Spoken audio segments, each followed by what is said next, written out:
Ese chanerillo que llamamos chilenidad. Aquí estamos nuevamente con el programa con más vistas de la internet chilena. Vamos a ver si Ciper Chile sigue de derecha. A mí me parece que Ciper Chile se puso a perseguir a personas como esto, mira, Hermosillo.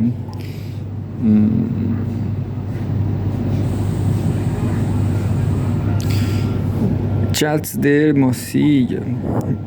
¿Quién es Hermosillo? Bueno, corrupción sería, ¿no? Caso Hermosillo. Caso Hermosillo, Fiscalía y PDI allanan oficina del juez Ulloa de la Corte de Apelaciones de Santiago. Tribunal autoriza que la Fiscalía de O'Higgins solicite los chats entre Hermosilla y los jueces Alejandro Aguilar y María Hernández.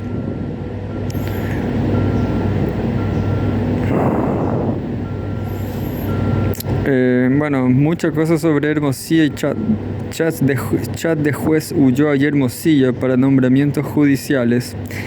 Basta con que hables con Chadwick para que él hable con el presidente. Cierra, fin de cita. Tráfico de influencia. Hay una noticia más interesante, miren.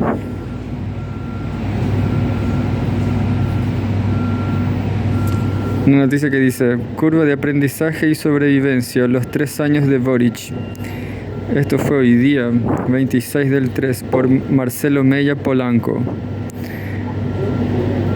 Entonces hay una foto de Boric sin corbata.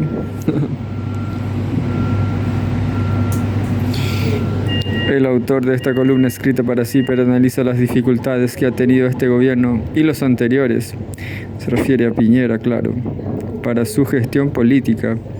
Dice que ha debido sortear 3 restricciones y que, comillas, el reconocimiento ponderado de los logros y fracasos del gobierno del presidente Boric será una condición necesaria para acelerar la curva de aprendizaje del espacio político de la nueva izquierda que lideró el actual gobierno hasta el plebiscito 4 de septiembre de 2022. Créditos, imagen de portada Sebastián Beltrán, Agencia 1. La evaluación de la gestión de la presidencia de Gabriel Boric al iniciar su último año requiere considerar las oportunidades y restricciones, así como la capacidad de gestión política del gobierno. Ciertamente este gobierno ha enfrentado considerables problemas para sacar adelante reformas debido a su contingente legislativo minoritario, a la falta de pragmatismo y capacidades adaptativas, a las dificultades del Ejecutivo para controlar la agenda política y a una persistente dificultad para asumir los trade-offs económicos y políticos en ciertas reformas. Han existido otros momentos políticos en los cuales dicha relación entre oportunidades y restricciones jugó un papel importante en la suerte de los gobiernos. Por ejemplo, el de Patricio Aylwin estableció como criterio límite para determinar, entre comillas, lo posible, el riesgo de regresión autoritaria, sacrificando reformas más ambiciosas durante el gobierno de Eduardo Frei Ruiz Tagle. La personalización del poder presidencial con el, entre comillas, círculo de amigos del presidente y la profundización de una modernización, entre comillas, tecnocrática contribuyeron a reelaborar los equilibrios estratégicos en la concertación, expandiendo las oportunidades. Por su parte, en ambas presidencias, Sebastián Piñera debió reelaborar prioridades programáticas. Por ejemplo, en marzo de 2010, después del terremoto del 27 de febrero, posterior al año 2011, como resultado de las movilizaciones de la Confech, y en su segundo periodo, por supuesto, con el estallido social de 2019 y la pandemia del COVID, el actual gobierno de Gabriel Boric, a diferencia de los ejemplos anteriores, ha mostrado mayores tensiones para adaptarse a aquellas condiciones políticas que lo anteceden y que no puede modificar. En ese sentido, la curva de aprendizaje del gobierno se asimila a un patrón en forma de S, patrón sigmoide. Vale decir, un proceso de bajos aprendizajes iniciales marcado por la combinación infructuosa de un gobierno minoritario con una retórica refundacional que persistió durante el año inicial. Infelizmente, pura retórica, ¿no? Infelizmente no pasó nada. El punto de inflexión estratégico del gobierno se manifestó después de la derrota oficialista en el primer proceso constituyente el 4 de septiembre de 2022, con la entrada de Carolina Toá al Ministerio del Interior y posteriormente con la llegada de Álvaro Elizalde a SECPRES en abril 2023.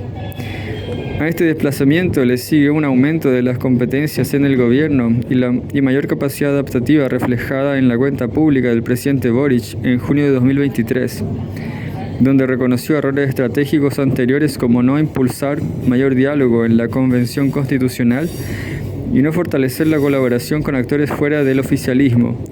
Los datos de Ciudadanía Inteligente muestran que el presidente Boric alcanzó un 18% de cumplimiento en el primer año, un 31% para el segundo y un 38% para el tercer año.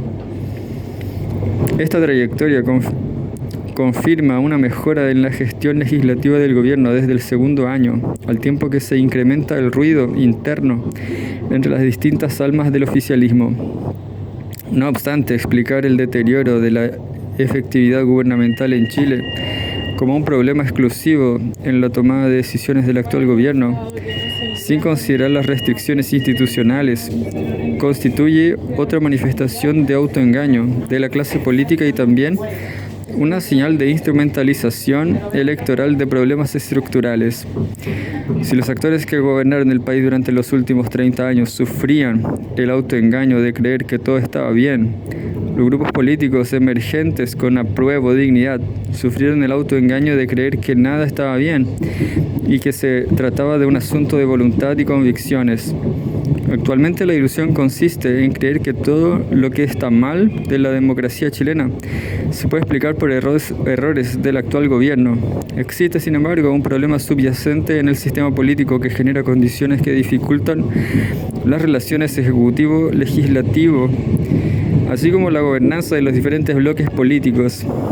Desde la perspectiva de las restricciones institucionales, un gobierno con contingente legislativo minoritario, con alta fragmentación partidaria y bajo los efectos de un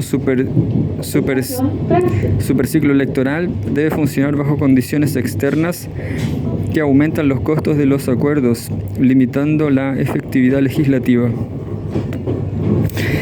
La primera restricción corresponde a la condición de gobierno minoritario, circunstancias que, si bien antecede a la presidencia de Boric, ha ido agudizándose con un contingente legislativo más frágil, crecientes niveles de fragmentación partidaria y mayores costos de transacción para el Ejecutivo.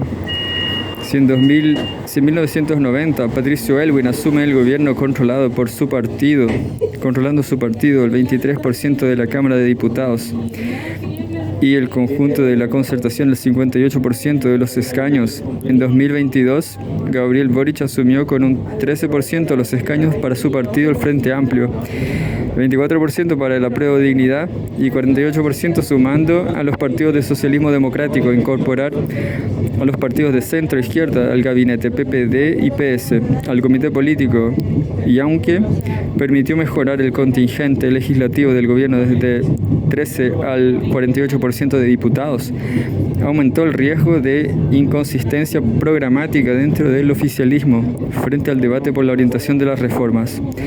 Una segunda restricción corresponde al contexto de fragmentación partidaria que dificulta la cohesión del oficialismo y la oposición, lo que además reafirma el carácter sistémico del problema. En 1990 y 2024, el índice de fragmentación partidaria estimada por escaños en diputados ha aumentado desde 5 a 11,5 partidos. Con el mencionado nivel de fragmentación, la experiencia comparada indica que el presidencialismo con multipartidismo extremo, más de 5 partidos, es la peor combinación para un régimen presidencial y que en este contexto los gobiernos, independientemente de su ubicación ideológica, poseen oposiciones bilaterales a la derecha y a la izquierda del gobierno, que contribuyen a aumentar la polarización y los impulsos centrífugos del sistema. Voy a comentar ahora. Me bajo.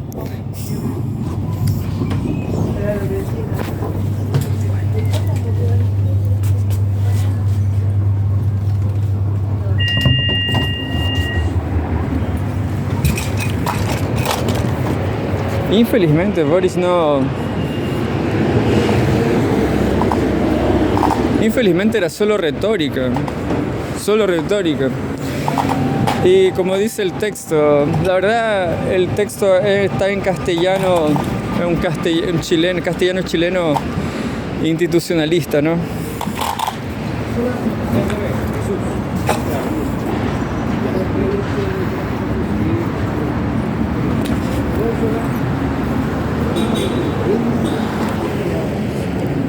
Sirve como interfaz, todo me funcionó a mí por lo menos con el karaoke. Yo la ocupaba para el computador.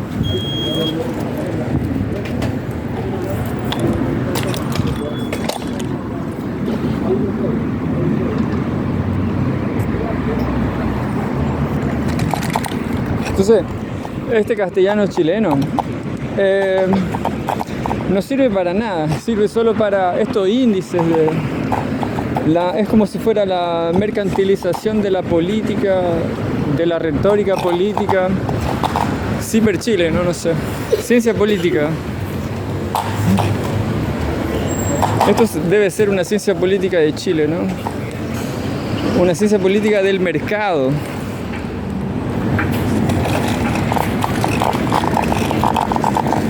O sea, una ciencia política que no tiene nada de política, ¿no? Son un montón de índices mercadológicos. Índices. Lo que pasa políticamente, según, digamos, el materialismo, es que Boric sirvió como una contrarrevolución. Boric sirvió al imperialismo para aplastar la revuelta. En el texto da la impresión de que la revuelta fue apenas una anécdota, no fue importante, ¿entienden?